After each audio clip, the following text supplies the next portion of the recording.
할렐루야. 2022년 3월 9일 윗바리스 모험교회 수요 말씀 공부 예배에 오신 여러분들을 진심으로 환영합니다. 우리 다 같이 사도신경으로 신앙 고백 하나님께 올려드림으로 오늘 예배 하나님께 올려드리겠습니다. 전능하사 천지를 만드신 하나님 아버지를 내가 믿사오며 그 외아들 우리 주 예수 그리스도를 믿사오니 이는 성령으로 잉태하사 동정녀 마리아에게 나시고 본디오 빌라도에게 고난을 받으사 십자가에 못 박혀 죽으시고 장사한 지 사흘 만에 죽은 자 가운데서 다시 살아나시며 하늘에 오르사 전능하신 하나님 우편에 앉아 계시다가 저리로서 산자와 죽은 자를 심판하러 오시리라. 성령을 믿사오며 거룩한 공예와 성도가 서로 교통하는 것과 죄를 사하여 주시는 것과 몸이 다시 사는 것과 영원히 사는 것을 믿사옵나이다. 아멘. 할렐루야. 오늘도 참 좋은 날입니다. 우리 주변에 계신 분들, 혼자 계신 분들, 우리 화면을 보면서 또 우리가 함께 인사하시겠습니다. 그리고 믿음으로 또한 선포하겠습니다. 오늘도 참 좋은 날입니다. 그리고 좋으신 하나님께서 당신을 사랑하십니다. 그리고 저도 당신을 많이 사랑합니다.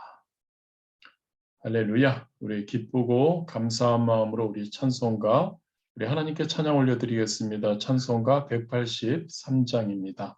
빈들의 마른 불같이 우리 찬양 하나님께 올려드립니다.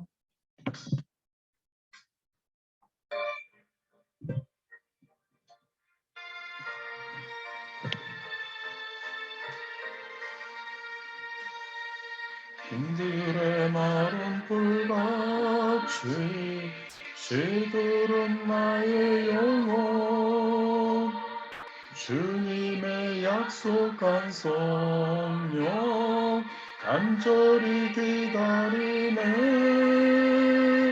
가물어 메마른 땅에 단비를 내리시듯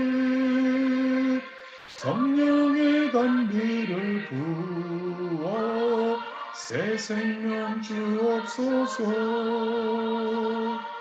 반가운 빗소리 들려 산천이 춤을 추네 봄비로 내리는 성령 내게도 주옵소서 가물어 메마른 땅에 단비를 내리시듯 성령의 단비를 부어 새 생명 주옵소서 절 따라 우로를 내려 조목이 무성하니 갈급한 내 심령 위에 성령을 부으소서 가물어 메마른 땅에 단비를 내리시듯 성령의 단비를 부어 새 생명 주옵소서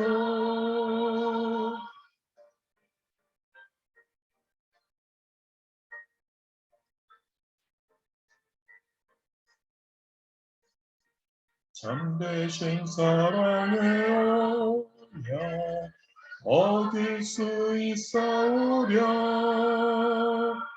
오늘의 흡족한 은혜 주실 줄 믿습니다 가물어 메마른 땅에 단비를 내리시듯 성령의 단비를 부어 새 생명 주옵소서 아멘. 찬송가 200장입니다. 달고 오묘한 그 말씀 오늘 수요 말씀 공부 예배 오묘한 우리 하나님의 말씀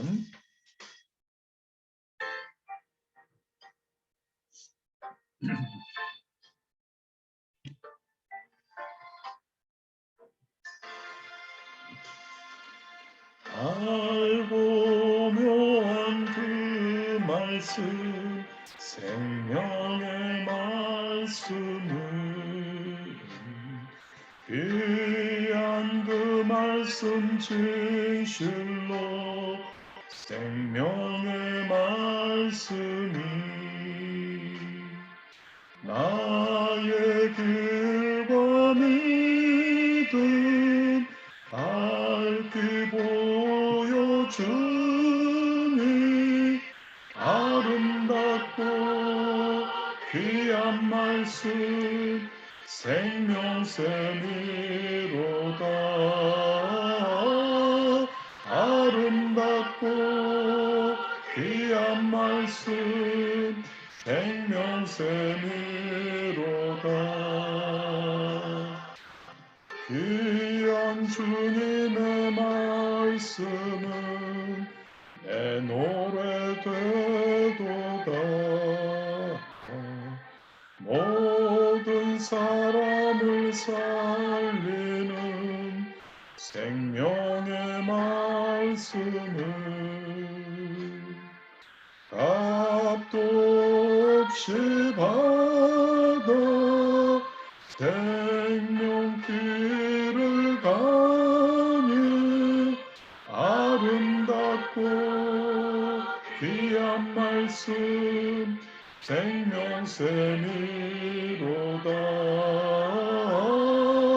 아름답고 귀한 말씀 생명샘이로다.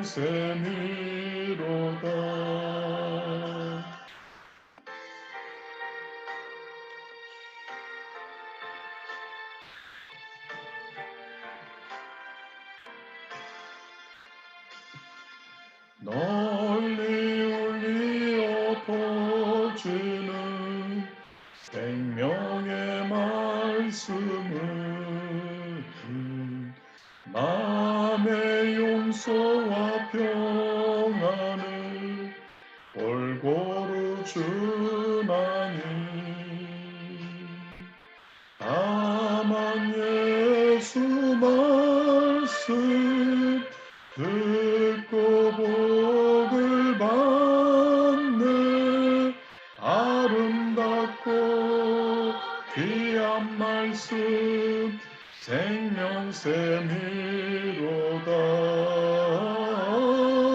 아름답고 귀한 말씀 생명샘이로다.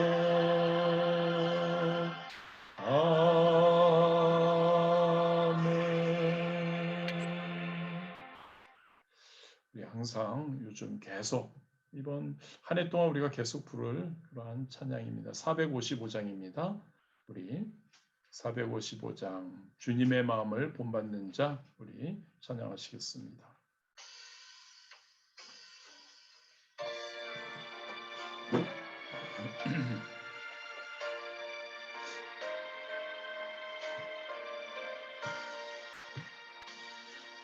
주님의 마음을 본받는 자 그 마음의 평강이 찾아오면 험악한 세상을 이기리니 하늘로부터 임함이로다. 주님의 마음 본받아 살면서 그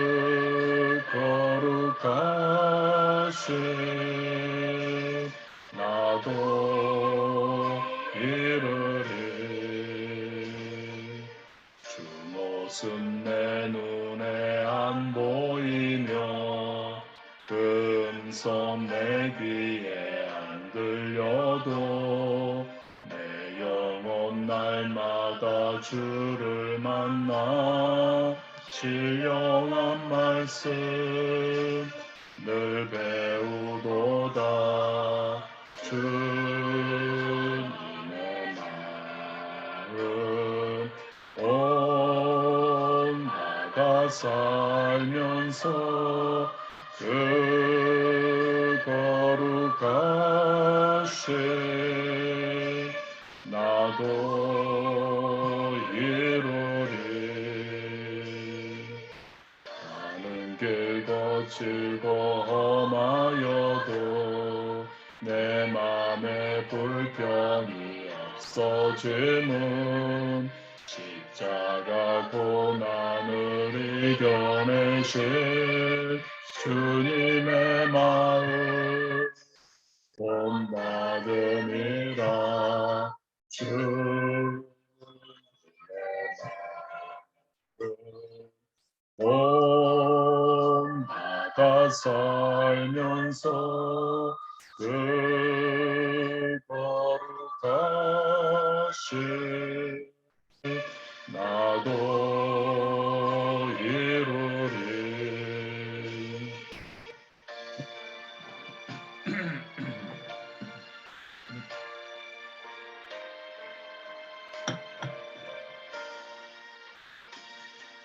주 예수 세상에 다시 오실 그날의 무성도 변화하여 주님의 빛나는 그 영상을 함께 보며 주 찬양하리. 주님의 마음 본받아 살면서 그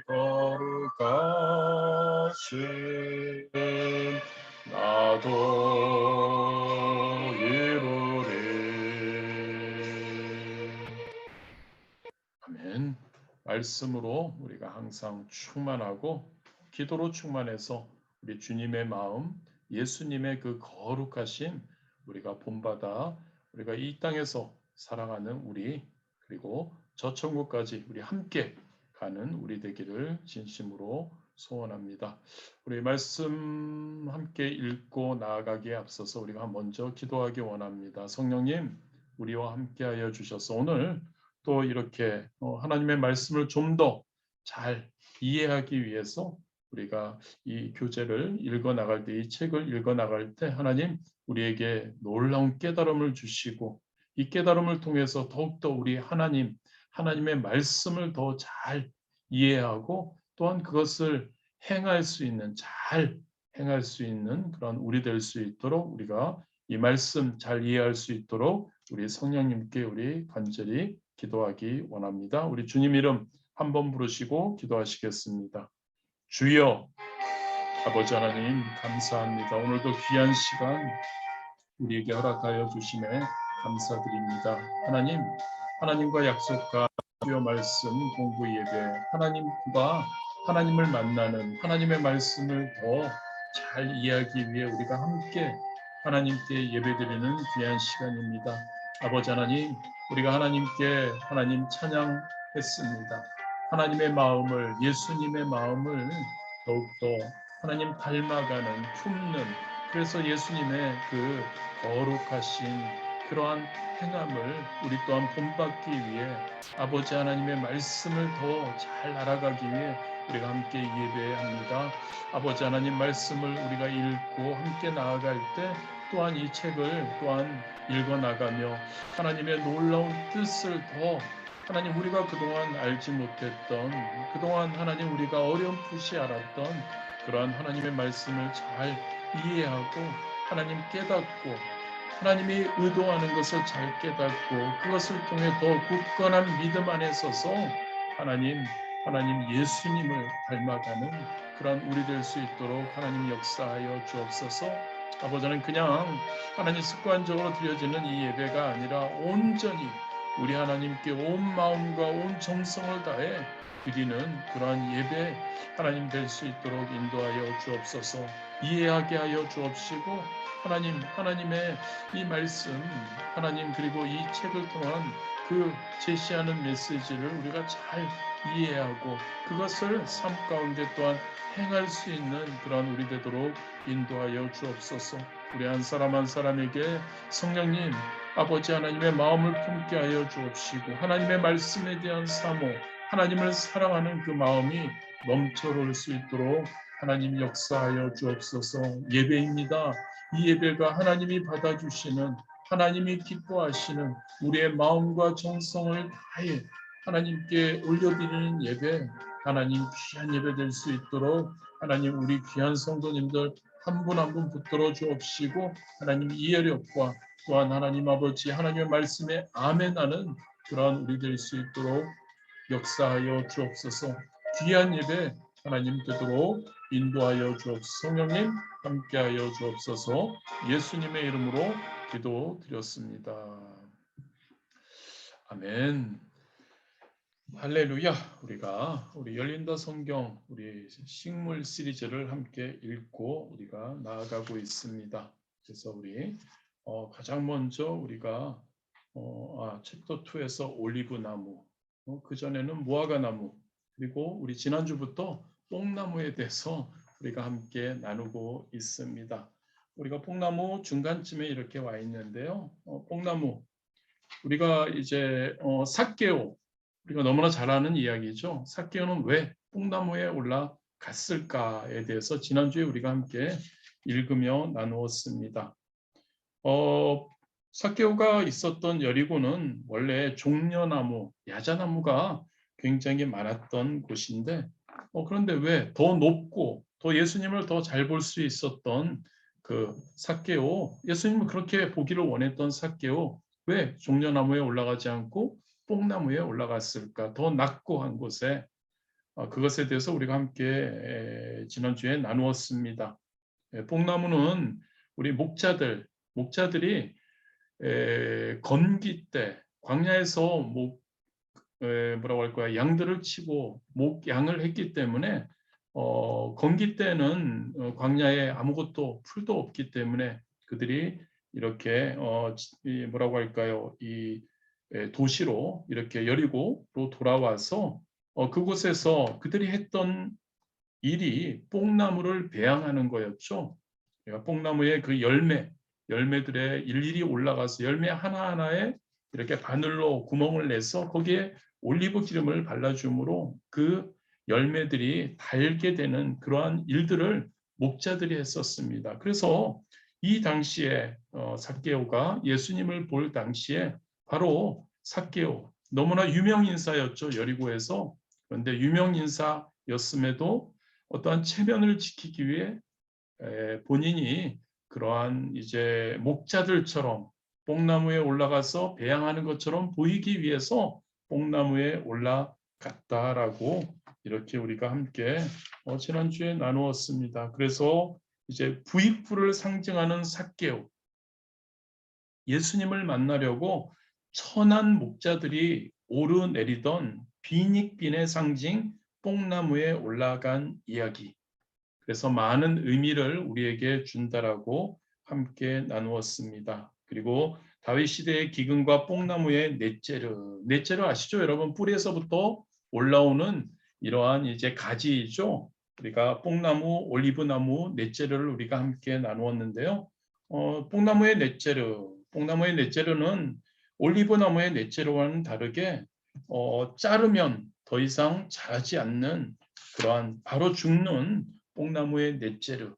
여기서 사울과 다윗에 대해서 하나님께서 죄의 심판으로 원래 기브온과의 맺은 동맹을 깨고 기브온 족속을 죽였던 사울. 그 사울은 뽕나무를 이렇게 뭐라고 할까요? 대표로 하고 다윗은 올리브 나무를 대표로 하는데 이때 하나님께서 그 죄를 지은 사울에게 3년의 기근을 주지 않으시고 다윗에게 그 3년의 기근을 감당하게 하셨던 것은 사울이 대표하는 뽕나무는 이렇게 넷제르가 금방 죽어버리는데 올리브 나무의 넷제르 다윗이 이렇게 대표하는 그러한 올리브 나무의 넷제르는 생명력이 긴 다윗, 이 하나님의 그 징계인 3년 동안의 기근을 잘 감당할 수 있었기 때문에 하나님께서 다윗에게 그 기근을 감당하게 하셨다는 것에 대해서까지 우리가 함께 나누었습니다. 그러한 정도고요. 자, 오늘 또 우리 22면이죠. 22페이지 베냐민 지파의 회복과 뽕나무 넷제르의 재생력부터 우리가 천천히 읽어나며 뽕나무 우리가 또 그리고 시간이 되면 예수님 챕터 네 번째죠. 네 번째과 예수님은 왜 첫 번째 기적으로 포도주를 택하셨을까로 우리가 한번 넘어가 보도록 하겠습니다. 우리 항상 하는 것처럼 우리 함께 또한 이렇게 읽어가면서 천천히 읽어가면서 우리 또 함께 나누도록 하겠습니다. 베냐민 지파의 회복과 뽕나무 넷제르의 재생력. 제가 또 이렇게 임의로 여러분들에게 부탁을 드리겠습니다. 우리 김선희 권사님 가장 먼저 부탁드립니다. 천천히 읽어주시면 감사하겠습니다. 베냐민 지파의 회복과 뽕나무 넷제르의 재생력. 처녀 뽕나무를 쳐내면 빠르게 자라는 뽕나무의 넷제르는 놀라운 재생력을 보여준다. 베냐민 지파의 역사 속에 이런 뽕나무의 속성이 묻어 있다. 사사기 19장 21장은 이스라엘 최초의 내전을 기록한 장이다. 에브라임 출신의 한 레위인에게 베들레헴 출신의 첩이 있었다. 행음을 하고 베들레헴에 있는 집으로 돌아간 첩을 데리고 에브라임으로 올라오던 레위인은 해가 저물자 베냐민에 속한 기브온에 머물렀다. 이때 폐역이 발생했다. 기브아 사람들이 레위인을 데려다가 동성 연애를 하려고 하자 레위인은 자신의 첩을 대신 내어줬다. 기브아 사람들은 그 첩을 집단적으로 희롱했고 결코 그녀는 죽게 된다. 레위인은 이스라엘에서 일어난 패역한 일을 알리려고 첩의 시체를 12토막을 내서 각 지파에 보냈다. 그 유명한 12토막 살인 사건의 실체가 바로 이것이다. 레위인의 정갈과 첩에 토막난 시체를 본 지파들은 통분했다. 결국 11지파가 힘을 합해 베냐민 지파와 싸우는 내전에 들어갔다. 베냐민 지파는 15대 1이라는 수의 열세를 극복하고 이스라엘 연합군을 상대로 열전열승을 거뒀다. 그들은 과연 야곱이 베냐민에게 축복한 대로 타고난 용사들이었다. 베냐민은 물어뜯는 일이라. 아침에는 빼앗은 것을 벗고 저녁에는 움킨 것을 나누리로다. 창세기 49장 27절 말씀. 감사합니다. 할렐루야. 우리 김재희 원사님 계속 부탁드리겠습니다. 전면전에서 왼손잡이가 많은 베냐민 군대를 이기지 못한 이스라엘 연합군은 매복전으로 간신히 승리를 거뒀다. 베냐민 지파는 600명의 병사들만 살아남아 동편 광야의 험준한 림몬 바위로 피신해 넉 달 동안 숨어 있었다. 베냐민 사람 600명이 돌이켜 광야로 도망하여 림몬 바위에 이르러 거기에서 넉 달 동안을 지냈더라. 사사기 20장 47절 말씀. 이스라엘 연합군은 승리를 거뒀지만 자신들이 한 일이 얼마나 무서운 결과를 일으켰는지 그제야 깨달았다. 이스라엘의 12지파 중에서 한 지파가 송두리째 사라질 위험에 처했기 때문이다. 이르되 이스라엘의 하나님 야훼여 어찌하여 이스라엘에 이런 일이 생겨서 오늘 이스라엘 중에 한 지파가 없어지게 하시나이까 하더니 사사기 21장 3절 말씀.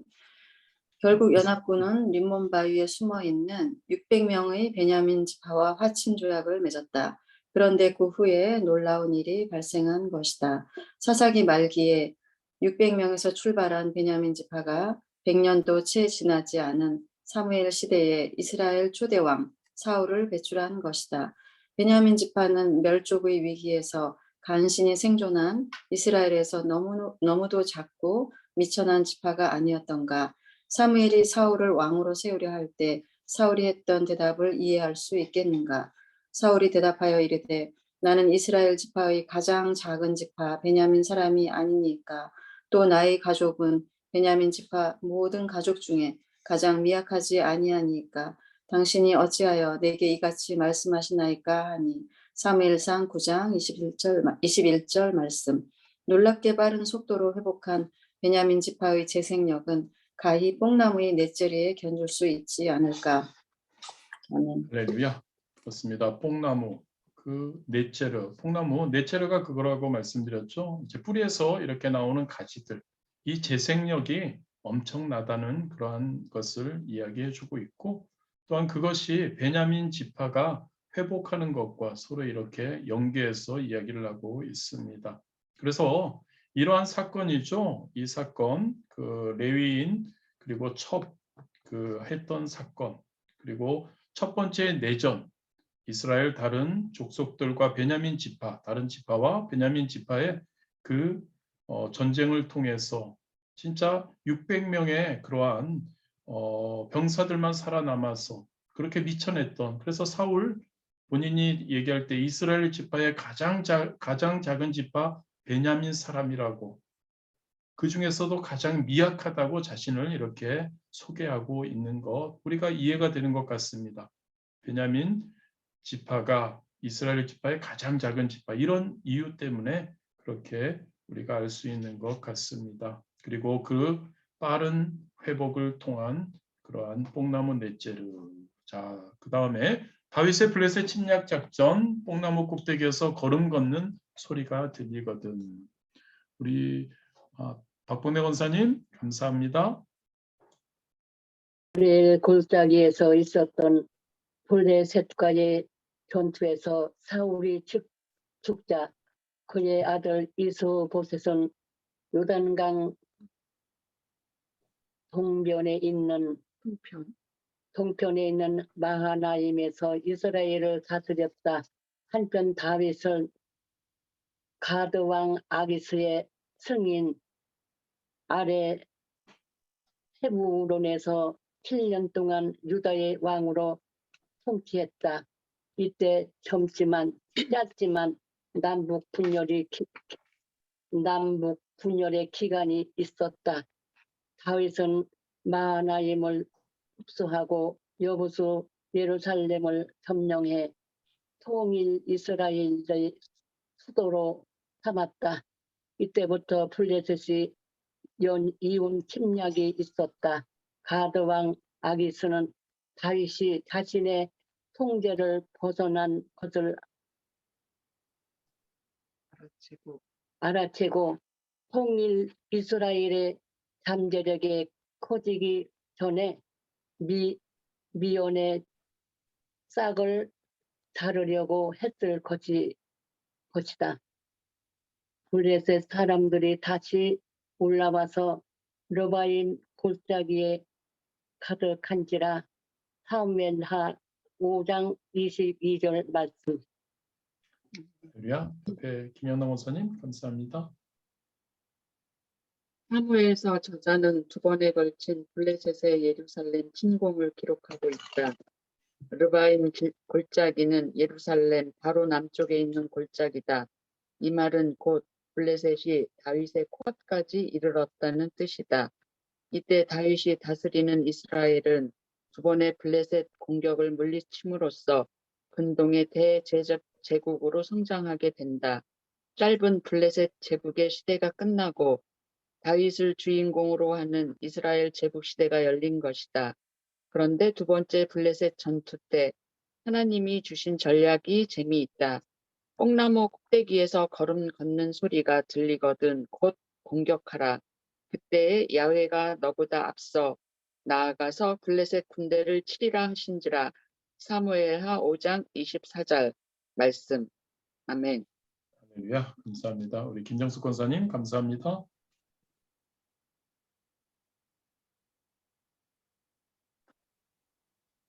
하나님이 친히 주신 전략은 뽕나무 꼭대기에서 걸음 걷는 소리가 들리거든 곧 동작하라는 것이었다.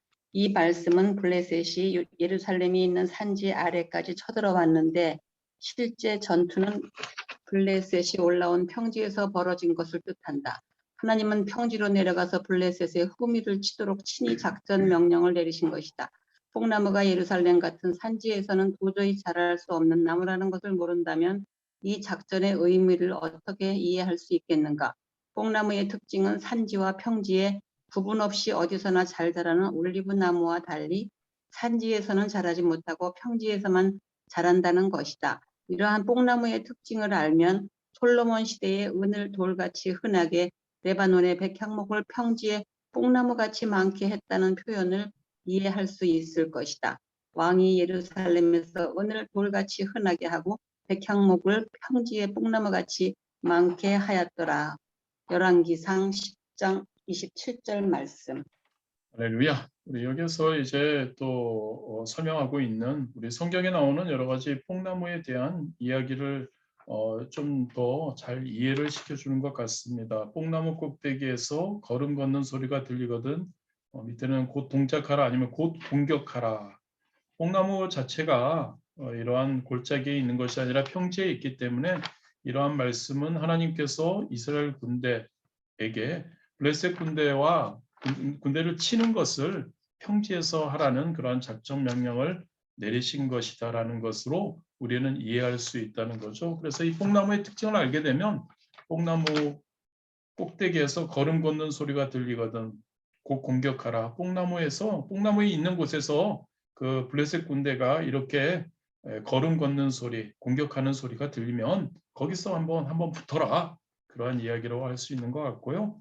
그다음에 이제 우리 솔로몬 시대 때 평지의 뽕나무 같이 백향목을 할 때 평지의 뽕나무들이 이렇게 자란다라는 것을 이야기해 주는 것 같습니다. 할렐루야. 최고의 목재 뽕나무 그리고 뽕나무 전담 장관 바알 하단에 대해서 뽕나무에 대해서 이제 성경에 나오는 것을 이렇게 풀고 있는 것 같습니다. 우리 옆에 우리 안수 집사님 가능하신가요? 우리 박정환 안수 집사님. 다시 읽으라고요. 최고의 목재 뽕나무. 뽕나무는 제목으로 자라는데 6년이면 충분하다. 심은 뒤 7년째가 되는 안식년 전에 제목으로 사용할 수 있기 때문에 뽕나무는 이스라엘에서 최고의 건축자재로 사용되었다. 목재가 귀한 이스라엘에서는 사방에 배울 돌로 쌓고 지붕만 목재로 빔을 깔고 그 위에 송면나무 가지를 올린 뒤 진흙으로 덮는 경우가 많았다. 지붕의 목재 빔으로 주로 쓰이던 나무는 가볍고 간단하며 잘 썩지 않는 뽕나무였다. 이것이 바로 예수님의 비유에 나오는 들보이는 것이다. 어찌하여 형제의 눈 속에 있는 티는 보고 내 눈 속에 있는 들보는 깨닫지 못하느냐? 마태복음 7장 3절 말씀. 탈무드에는 뽕나무의 건축자재로서 유용성을 설명한 부분이 있다. 당시 이스라엘에서 2층 이상의 집을 대여하는 사람이 지붕의 빔을 백향목으로 짓는 것을 금했다.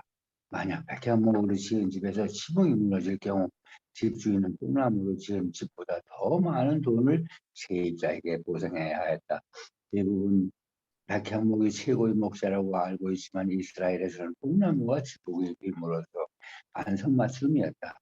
백향목보다 뽕나무가 가볍고 단단해서 크고 작은 지진이 많은 이스라엘에서는 뽕나무로 지은 집이 무너져 내릴 가능성이 훨씬 낮았기 때문이다. 아멘.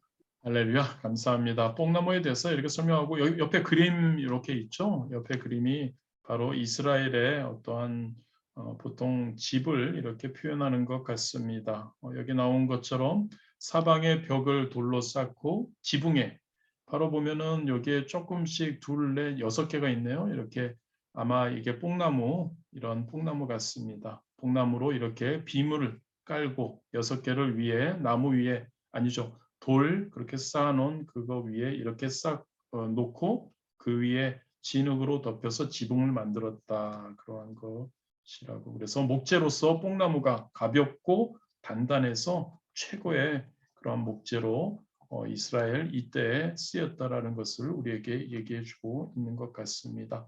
자, 그럼 뽕나무 전담 장관 바알 하단 우리 박은하 집사님 감사합니다. 뽕나무 전담 장관 바알 하난. 이스라엘에서 뽕나무는 목재로서의 명성이 자자했다. 이는 다윗 왕 때 뽕나무를 전담하는 내각 장관으로 게델 출신의 바알 하난이 뽑힌 데서도 잘 알 수 있다. 게델 사람 바알 하난은 평야의 감람나무와 뽕나무를 맡았고 역대상 27장 28절 말씀. 바알 하난은 감람나무와 평야의 뽕나무를 맡았다. 그는 구체적으로 무슨 일을 했던 것일까? 성서시대의 이스라엘 가옥의 지붕의 빔은 대부분 뽕나무였다. 그런데 목재가 귀한 이스라엘에서 사람들은 한 그루의 뽕나무에서 최대의 목재를 얻어내는 독특한 방법을 발견했다. 그것은 뽕나무가 어느 정도 자라면 도끼로 나무를 베는 것이었다. 그러면 그루터기의 뿌리에서 수많은 가지들이 나왔다. 그 가지들로 이스라엘 전 지역에 있는 주택의 지붕을 덮었던 것이다. 아직 도끼로 한 번도 베지 않은 뽕나무를 처녀뽕나무라고 불렀다. 탈무드의 전신인 토세프타에는 이런 말이 있다. 이스라엘에는 세 종류의 처녀가 있다. 남자와 자지 않은 처녀 여자, 아직 땅을 경작해서 농작물을 재배한 적이 없는 처녀 땅, 그리고 아직 도끼로 쳐내지 않은 처녀 뽕나무가 그것이다.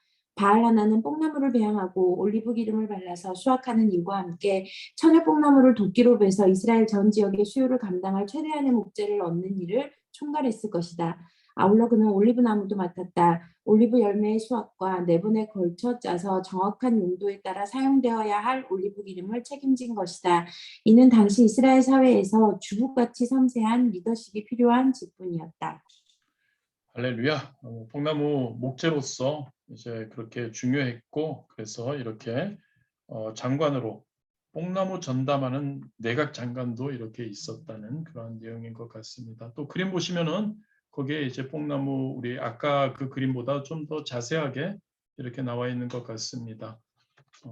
그렇습니다. 할렐루야. 이렇게 해서 우리가 뽕나무에 대해서 우리가 함께 나누었습니다. 뽕나무 우리 가장 중요 타이틀로 있었던 삭개오가 왜 뽕나무에 올라갔나, 뽕나무가 어떤 나무인가, 우리가 오늘 같은 경우에는 재생력이 굉장한 뽕나무, 그리고 또한 평지에서 자라는 뽕나무, 그리고 최고의 이스라엘 이때의 최고의 그러한 집에 사용되었던 최고의 목재다라는 것을, 그리고 뽕나무가 그렇게 이스라엘 나라의 중요한 그러한 역할을 했다라는 것을 우리가 함께 나누었습니다. 할렐루야. 우리가 시간이 조금 있으니까 우리가 함께 이제 포도나무, 이제는 포도나무입니다. 네 번째, 그 포도나무의 그 타이틀은 예수님은 왜 첫 번째 기적으로 포도주를 택하셨을까? 그리고 조금 밑에 생명을 기쁘게 하는 포도나무, 그리고 우리 꼭 이 그림 이제 포도나무죠. 한국의 청포도 같은 그러한 것 같습니다. 자, 그러면 우리가 함께 시간이 조금 더 읽어 나가도 괜찮을 것 같습니다. 우리 이은영 집사님 감사드립니다.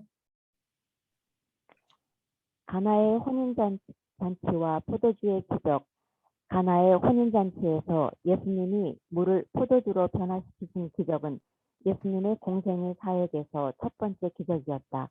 흔히 이 사건의 의미를 말할 때 단골로 등장하는 메시지는 다음과 같다. 첫 번째, 예수님은 물같이 싱거운 인생에서 포도주같이 달콤한 인생으로 우리를 변화시키신다. 두 번째, 물에서 포도주로 바뀌는 변화는 다시 돌이킬 수 없는 화학 변화인 것처럼 예수님도 우리를 근본적으로 변화시키신다. 세 번째, 가나의 혼인잔치집을 신방하신 예수님은 이 땅의 가족을 축복하기 원하신다. 이 메시지들은 모두 맞고 은혜가 되기도 한다. 하지만 가나의 포도주 기적은 우리가 알고 있는 것과는 전혀 다른 사건이다. 이 사건은 예수님이 이 땅에 성육신으로 오신 사건과 구속 사역의 가장 강력한 예표로서 반드시 포도주와 결혼식을 함께 엮어서 이해해야 한다. 아멘. 할렐루야. 감사드립니다. 여러 가지 포도주에 대해서 우리가 해석을 할 수 있고, 이것은 1, 2, 3번에 나온 것 당연한 것이고, 이 저자분이 이제 이야기하는 것도 굉장히 중요한 의미로 우리가 함께 나눌 수 있을 것 같습니다. 포도주와 결혼식, 예수님이 성육신 사건과 구속사역의 그런 예표로서의 포도주와 결혼식에 대한 것 지속적으로 함께 읽어나가기를 원합니다. 할렐루야. 우리 박효진 집사님 감사합니다. 예수님의 공생에 포도주로 시작해서 포도주로 끝난다. 예수님은 공생에 3년 동안 여러 가지 사역을 하셨지만 그 핵심은 하나로 표현할 수 있다. 그것은 바로 포도주다. 가나 혼인잔치의 첫 번째 기적은 바로 포도주 사건이다.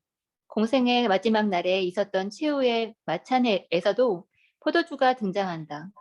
예수님은 유월절 만찬에서 포도주를 제자들에게 나누어 주면서 다음날 십자가에서 흘리실 피와 연결시키신 것이다. 예수님의 공생의 사역은 포도주로 시작해서 포도주로 끝난다고 말할 수 있다.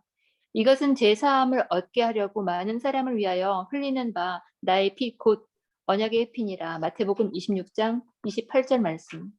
예수께서 이 첫 표적을 갈릴리 가나에서 행하여 그 영광을 나타내심에 제자들이 그를 믿으니라. 요한복음 2장 11절 말씀. 아멘. 감사합니다. 공생의 포도주로 시작하셔서 우리 첫 번째 가나의 그 잔치에서의 첫 번째, 그리고 마지막 6월절 만찬 때 포도주 성찬이죠. 우리가 성찬으로 기념하고 있죠.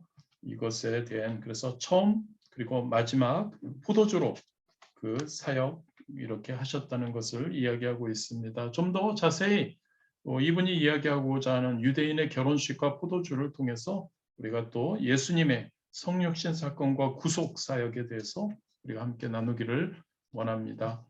이조한 형제님 감사합니다.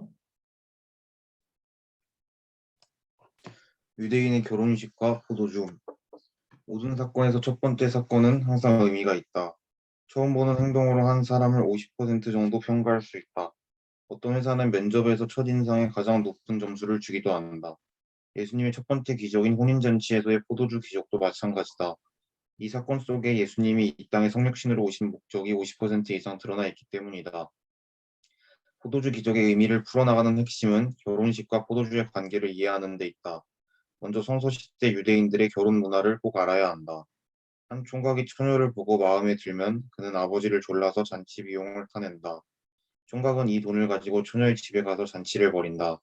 이때 처녀의 가족과 친구와 친척과 마을 사람들이 모두 모이는 성대한 잔치가 일주일 동안 열린다. 함께 먹고 자고 마시는 잔치에서 처녀는 총각을 유심히 살필 것이다. 이렇게 일주일 동안 진행되는 잔치의 하이라이트는 마지막 날이다. 마지막 날 총각은 처녀 앞에 포도주를 놓는다. 이때 처녀가 그 포도주를 마시면 총각을 남편으로 맞이하겠다는 결단을 나타내는 것이다. 그러나 마시지 않으면 총각은 잔치 비용만 날리고 풀이 죽은 채 아버지 집으로 돌아가야 한다. 처녀 앞에 포도주를 놓고 선택을 기다리는 순간은 수험생이 대입 합격자 발표를 기다리는 것보다 더 조마조마한 순간일 것이다. 삼손이 림나에 내려가서 거기서 블레셋 사람들의 딸들 중에서 한 여자를 보고 올라와서 자기 부모에게 말하여 이르되 내가 림나에서 블레셋 사람의 딸들 중에서 한 여자를 보았사오니 이제 그를 맞이하여 내 아내로 삼게 하소서 하며. 사사기 14장 1절 2절 말씀. 삼손의 아버지가 여자에게로 내려가매 삼손이 거기서 잔치를 베풀었으니 청년들은 이렇게 행하는 풍속이 있음이더라. 사사기 14장 10절 말씀. 할렐루야. 지속적으로 우리 함께 같은 내용이니까 읽어 나가도록 하겠습니다. 누가 있으십니까? 네? 3호? 네. 예. 처녀가 포도주를 마시는 순간 처녀가 포도주를 마시는 순간 총각은 덩실덩실 춤을 추면서 아버지 집으로 간다. 신부와 함께 살 처소를 예비하러 가는 것이다. 우리식으로 표현한다면 신혼방을 꾸미러 가는 것이다. 신부는 처소를 예비하러 간 신랑이 데리러 올 때까지 기다려야 했다.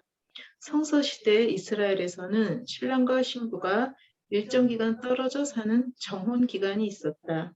보통 1년 정도였는데 이 기간 동안 두 사람은 법적으로 부부지만 육체적으로는 처녀와 총각이었다. 마리아가 예수님을 성령으로 잉태하던 순간도 요셉과 정혼한 때였다.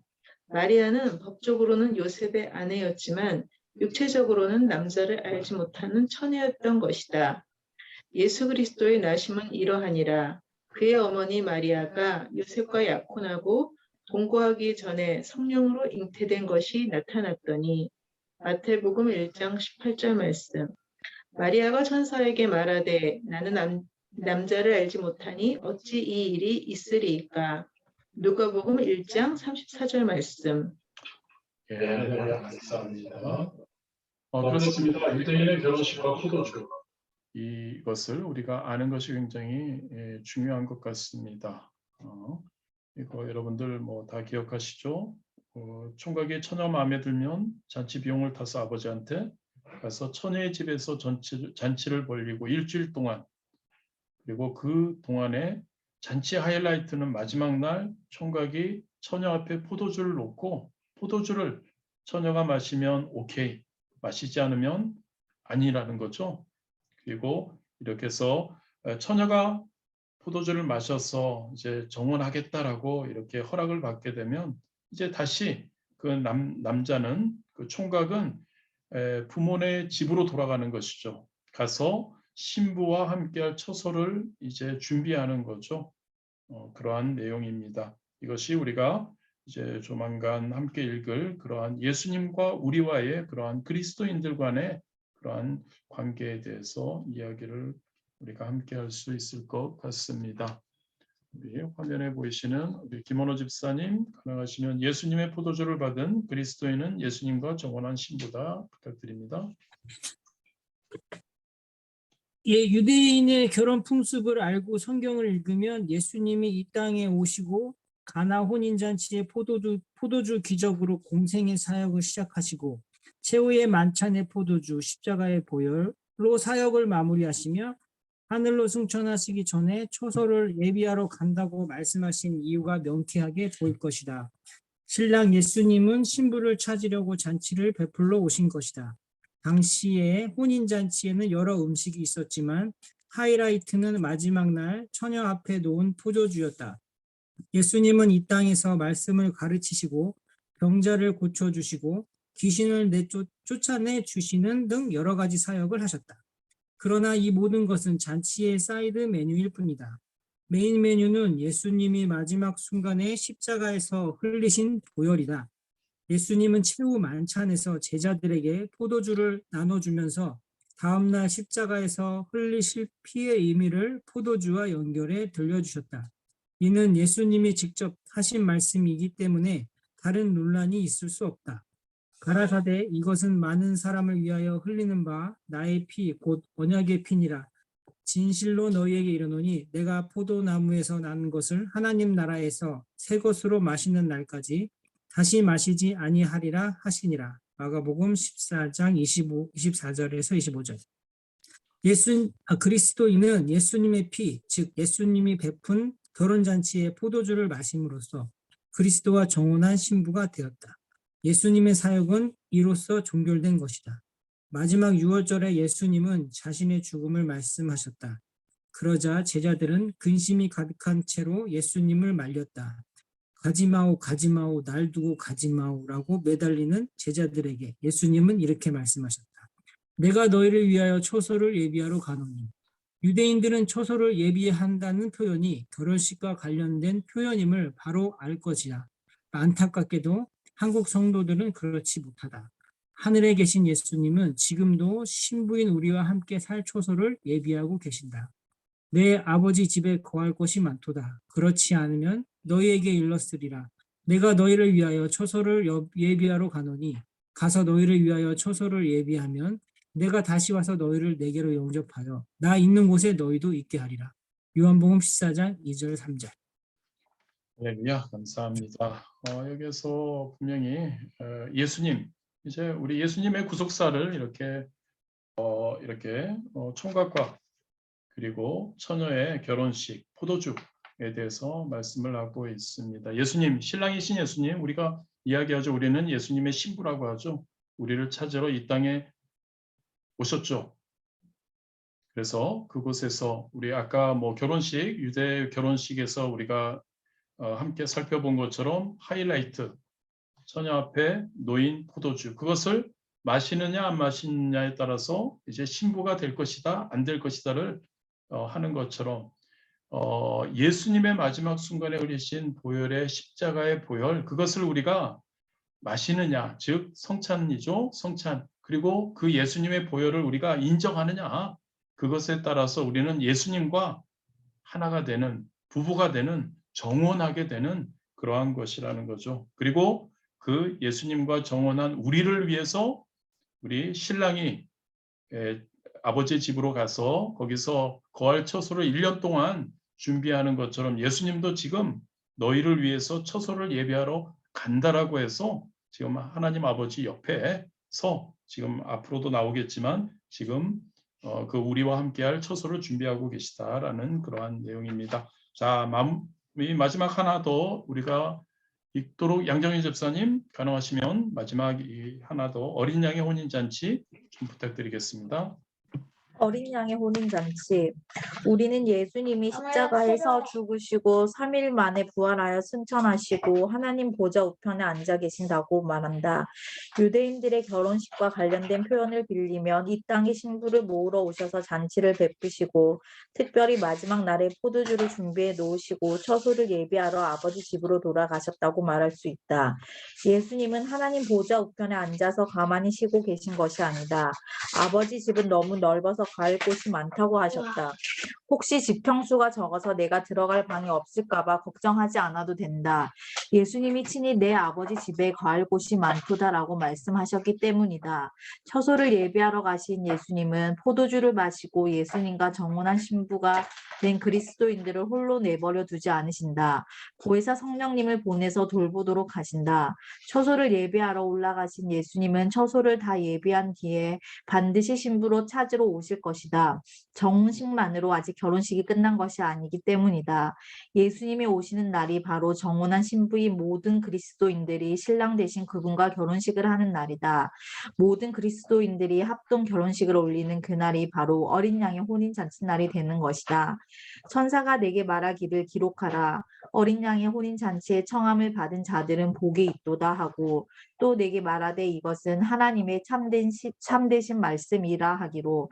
요한계시록 19장 9절 말씀. 할렐루야, 감사합니다.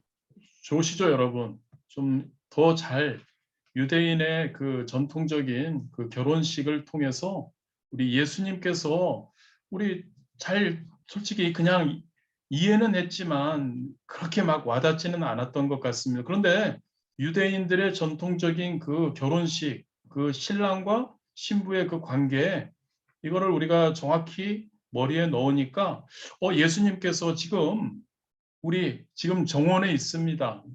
우리의 그 유대의 그 신부들처럼 우리가 이 땅에 있으면서 이제 신랑 되신 예수님께서 이제 저 하나님 나라의 하나님 옆에서 지금 우리와 함께할 처소를 준비하고 계시고 그 정원 기간이 끝나는 1년 됐을 때 다시 오셔서 신부를 데리고 그곳에 가는 바로 우리 예수님께서 승천하셨고 지금 우리 하나님 옆에서 가만히 보좌 우편에 앉아 계신 것만이 아니라 우리를 위해 처소를 준비하고 계시고 이제 다시 오셔서 우리를 데리고 그곳에 가셔서 이제 온전한 진짜 부부로서 그러한 온전한 결혼식 올리고 그곳에서 영원히 함께 같이 할 수 있다는 것 굉장히 의미 있는 것 같습니다.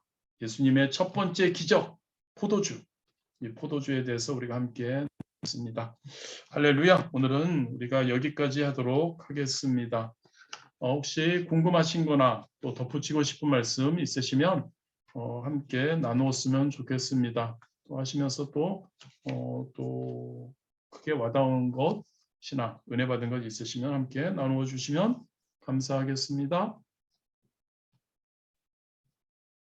역시나 없으시면 다음에는 있으면 좋을 것 같고요. 자, 우리 함께 또한 이 깨달음을 주심에 감사하기 원합니다. 좀 더 우리가 하나님의 말씀을 읽을 때 우리가 이렇게 이분이 설명이 되고 꼭 뒤에 그 다음에 하나님의 말씀을 우리 성경 말씀이 꼭 있습니다. 이 성경 말씀을 다음에 또 읽을 때는 우리가 여러 많은 그런 깨달음이 있기 때문에 그것을 더 실감하면서 더 잘 이해하게 될 것 같습니다.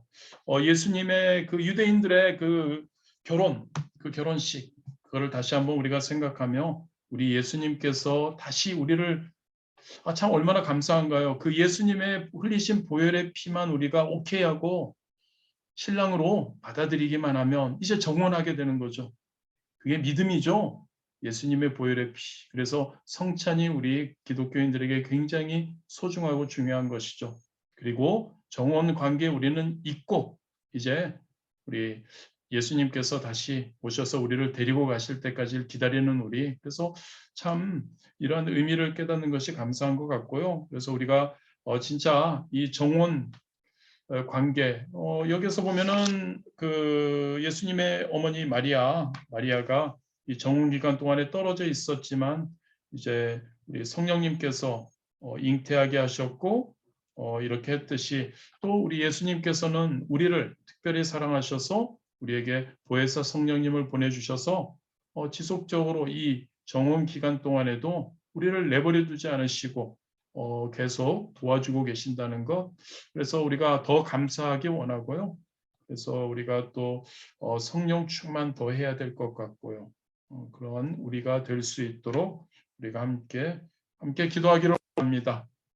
우리 더욱더 성령 충만한 우리가 되기를 원하는 그래서 예수님이 오실 때 진짜 기쁨으로 우리 맞이할 수 있도록 우리 주님 이름 우리 한번 부르시고 간절히 하나님께 기도 드리시겠습니다.